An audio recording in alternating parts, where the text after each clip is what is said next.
আসসালামু আলাইকুম। আমি এখন দাঁড়িয়ে আছি শিয়ানের একটি মুসলিম অধ্যুষিত এলাকায়। এখানে একটি মসজিদ আছে। এই মসজিদটি 750 খ্রিস্টাব্দে, অর্থাৎ নবী করিম সাল্লাল্লাহু আলাইহি সাল্লামের মৃত্যুর 100 বছর পরে তার কিছু সাহাবাগণ এখানে আসেন এবং এসে এই মসজিদটি নির্মাণ করেন এবং এখান থেকেই তারা ধর্মপ্রচার শুরু করেন। একটা সময় এই অঞ্চলটা পুরাটাই মুসলিম অধ্যুষিত একটা এলাকা ছিল। এক আল্লাহ তাআলার এক বিশেষ নিয়ামত, বিশেষ এক রহমত। আজ থেকে প্রায় 1400 বছর আগে প্রতিষ্ঠিত এই মসজিদটি এখন পর্যন্ত এত সুন্দরভাবে দাঁড়িয়ে আছে।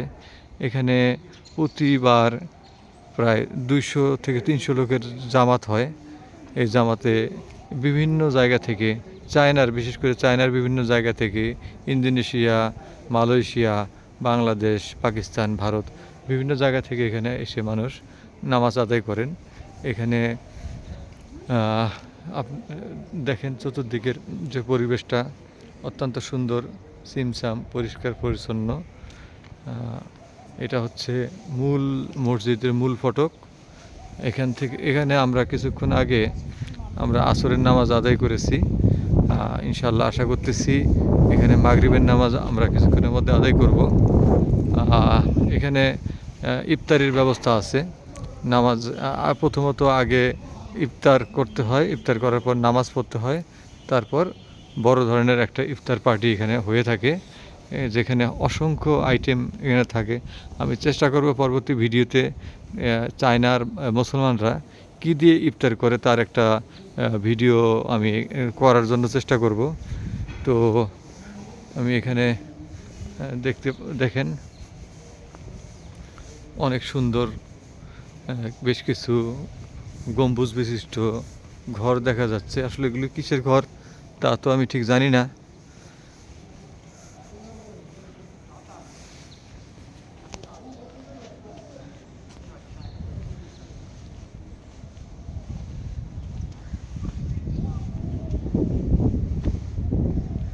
এখন অনেকটা অন্ধকার হয়ে আসছে, যার কারণে ছবির পিকচার কোয়ালিটি হয়তো খুব বেশি ভালো আসতেছে না। তবুও আমি ঘুরিয়ে ঘুরিয়ে সম্পূর্ণ এলাকাটি দেখানোর চেষ্টা করছি।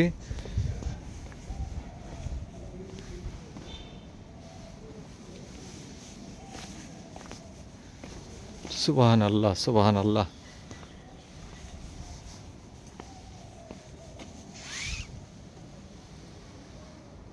এটি সম্ভবত একটি পানির ফোয়ারা ছিল, এখন পানি শুকিয়ে গেছে। হয়তো পানির ফোয়ারাটি চালু করলে আবার আগের মতো সুন্দর হয়ে যাবে। এখানের অবস্থা দেখে একটা জিনিস উপলব্ধি করতে পারছি যে চায়নাতে আসলে মুসলমানদের কদর খুব বেশি ভালো না। অনেকটা তারা চাপের মধ্যে থাকে। বিশেষ করে এখানে অধিকাংশ মুসলিম যারা, তারা অনেকেই উইগুরু সম্প্রদায়ের মুসলিম। উইগুরু মুসলমানদের উপর কী পরিমাণ অত্যাচার হয় তা তো ইতিমধ্যে আপনারা জেনেছেন। যাক, মাশাআল্লাহ, আল্লাহ তাআলা সুদূর বাংলাদেশ থেকে প্রায় 1600 কিলোমিটার দূরে অবস্থিত এমন একটি জায়গায় আসতে পেরেছি, এজন্য আল্লাহর কাছে শুকরিয়া আদায় করছি। আমি এই ভিডিওটি বিশেষ করে আমার বাবার জন্য তৈরি করছি। আব্বা যেন এই ভিডিওটি দেখতে পারে। সে তো হয়তো আসতে পারবে না, তারপরেও তার জন্যই ভিডিওটি তৈরি করলাম। আমার ছেলে, সে বলল, বাবা, দাদুর জন্য তুমি একটা ভিডিও তৈরি করো। তো তখন সিদ্ধান্ত নিলাম, ঠিক আছে, আমি আব্বার জন্য এবং মায়ের জন্য ভিডিওটা তৈরি করলাম, তারা যেন ভিডিওটা দেখতে পারে।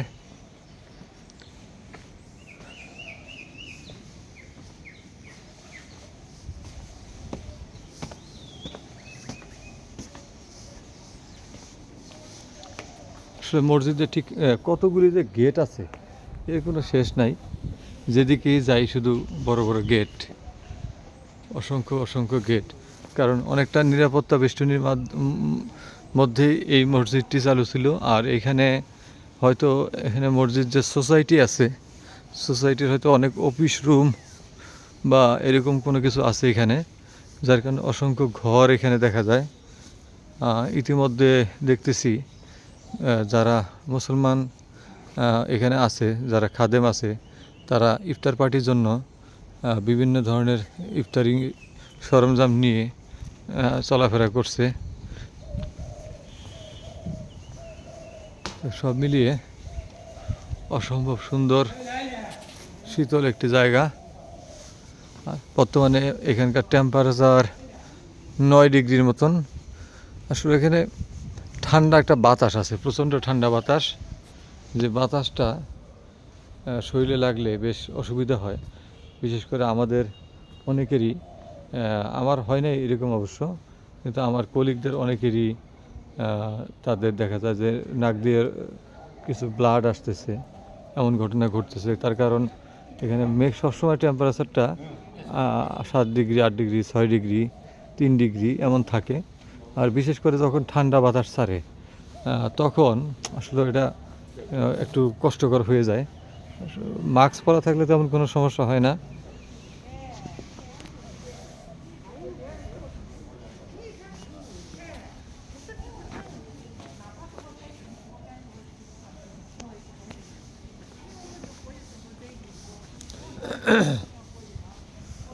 আমরা এখন মসজিদ থেকে ধীরে ধীরে বেরিয়ে যাচ্ছি।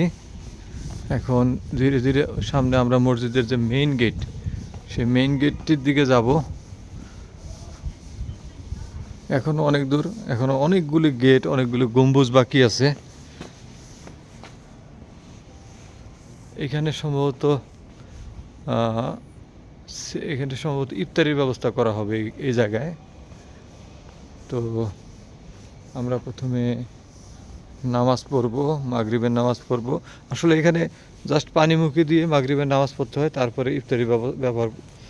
ইফতারি করতে হয়। দেখেন সুন্দর একটা কমলার গাছ, মালটার গাছ, মালটা ধরে আছে সুন্দর, অনেক বড় বড় হয় এখানকার মালটাগুলি।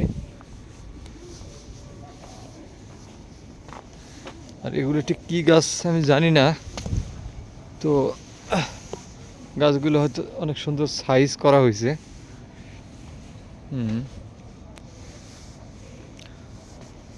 এছাড়া এখানে আমরা দেখতেছি বেশ কিছু ইন্দোনেশিয়ান মহিলা আসছে। ওনারা এখানে এটা ভিজিট করতে আসছে। কিছুক্ষণ আগে আমি তাদের একজনের সাথে কথা হইল। ভালো মানুষ, তারা অনেকটা ধর্মভীরু। এটা আরেকটা গেট।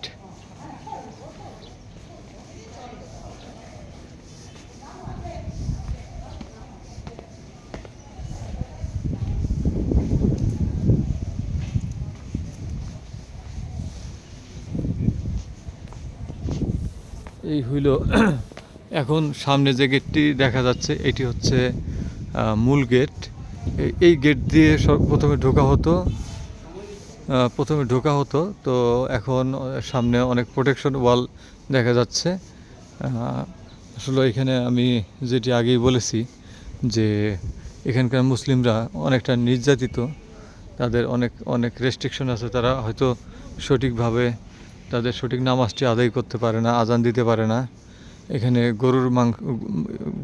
এখানে গরু জবাই করাও ওইভাবে প্রসিদ্ধ নয়। নানান রকম রাজনৈতিক চাপ আছে তাদের। তো মোটামুটি এই হচ্ছে মসজিদ। আমরা যারা ট্রেনিং করতে এসেছি তাদের মধ্যে আমি এখন সামনে যারা দেখতে পাচ্ছেন, এরা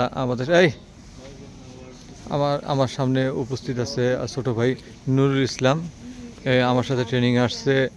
আমার সাথে উপস্থিত আছে এখানে আরিফ মাহমুদ। হ্যাঁ, বিশেষ করে এই আমার ভিডিওটা আমার বাবার জন্য করছি, যে বাবা এখানে তো আসতে পারবে না, তাকে যেন মসজিদটা দেখাতে পারি। সে আমাদের গাইড। হ্যালো। সে আমাদের বোনের মতো, সিস্টারের মতন। সে সব দিক থেকে ইয়ে করে। আজিজ সাহেব উনিও আসছেন আমাদের সঙ্গে। এই কয়েকজন আমরা ট্রেনিংয়ে আসছি। তো এই হলো মোটামুটি এই মোটামুটি পুরা মসজিদের বৃত্তান্ত। এর ইতিহাসটা আমি ঠিক জানি না, ইতিহাসটা আরও জানলে আমি হয়তো পরবর্তীতে জানানোর চেষ্টা করব। ধন্যবাদ।